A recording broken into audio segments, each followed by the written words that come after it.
But as Sameer just mentioned, Bangaloreans could be staring at a major water crisis, as a recent study has shown that the region's groundwater table might be sucked dry soon. With a surge in real estate activity, developers have no choice but to implement self-sufficient methods of water management. At a time when farmers in Karnataka and Tamil Nadu are battling over Kaveri water sharing to save their crops, residents in Bangalore too could find themselves fighting for water very soon. According to a recent report by the Department of Mines and Geology, over 2.4 million people in Bangalore could face severe water shortage in the near future. The current scenario in Bangalore, according to a local report, shows demand for water is calculated at 140 litres per day per person, and for the current population, the requirement works out to be 1,342 million litres per day. Current capacity from the Kaveri and Arkavati river sources is 975 million litres per day.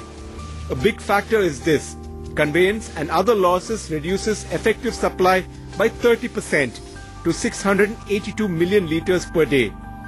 In addition, total supply from groundwater sources is estimated at 341 million litres per day. Therefore, shortage works out to be 319 million litres per day. Bangalore as such, most parts of Bangalore is almost in a drought-like situation.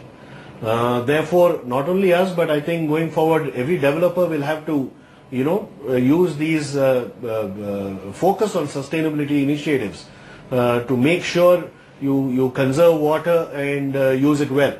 Experts say the unhealthy growth in Bangalore's real estate market is really to blame for the current water crisis. From overexploitation of groundwater to the shrinking of rivers that supply water due to encroachments, the real estate industry really has a lot to answer for than to question the non-availability of water. But there are a few small steps being made by developers to address the situation. Bangalore-based Shobha Developers has created the largest rainwater harvesting facility at its gated community project, Shobha Lifestyle. With a capacity of over 15 million litres, it is self-sustaining for over 8 months for all residents. Today, Bangalore has a potential of receiving 3000 MLD of rainwater. So if we think of charging even 50% out of it, 1500 MLD of sustained water can be drawn from groundwater alone in Bangalore. In Shobha Lifestyle, we have done both terrace as well as surface one runoff. We store it. We have a huge infrastructure of rainwater harvesting tank. The Bangalore Water Supply Board did try to encourage rainwater harvesting by making it mandatory from November 2009 for all properties measuring 1,200 square feet and above. But very few builders actually implemented this in their projects and offered this only in premium properties as an amenity. But Bangalore-based Value and Budget Housing Corporation is taking water conservation very seriously and has used satellite-based hydrogeological study to optimize the number and location of borewells inside the project. Besides rainwater harvesting, the homes in this project use low-flow water fixtures for the showers, wash basin and kitchen sink taps to help conserve water.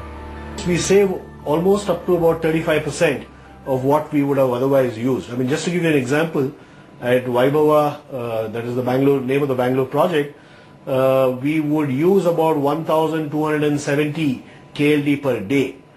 So 35% of that is basically being saved today. With Bangalore showing the fastest rate of growth in terms of population, the pressure on the city's infrastructure is only expected to grow. And an impending water crisis should be an ideal wake-up call for developers to walk the talk about their projects really caring for the environment. In Bangalore, Balakrishnan, NDTV, Profit. Almost every 1 out of the 2 questions we get for buying a property in Bangalore comes with a qualifier. Please recommend projects with good water availability. We have with us Jayakumar, Managing Director of VBHC. Sir, experts are blaming developers for the water problem. What's your take on it?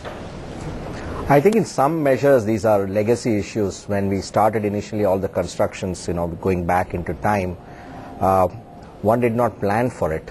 So I think as you look at the newer projects, there is a better approach to water management, both in terms of the selection of the project and the way the projects are designed. So I think I think that's the issue. So we have to continue to keep the focus on reducing freshwater consumption through reuse of water, dual plumbing if possible, as much as possible, treatment of water and so on. So incrementally we are able to address the issue, but with the legacy stock that is there, you have the problem. And then making the changes to those apartments and recreating things is quite difficult. Mr. Jayakumar, how much of an incremental effort is there from developers to really tackle this issue? Because, you know, I've heard from very reliable sources that something as simple as rainwater harvesting is also not done with absolutely the right intention. It's more a lip service.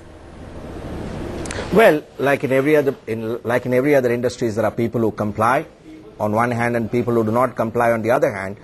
But I would say on the balance, there is a greater degree of recognition around the need to manage water, because as you said, consumers are asking how are you going to deal with the water issue. So I think as the consumer starts demanding it, you don't have much of a choice, even those who do not want to adopt good measures to manage the problem.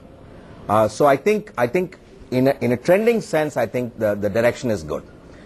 That's what I would say. If you take our project, for example, we are able to get nearly 40 to 45% savings on freshwater usage through taking good measures like, you know, low tap fixtures, you know, recycling of water, proper hydrological satellite-led base for determining borewell and so on.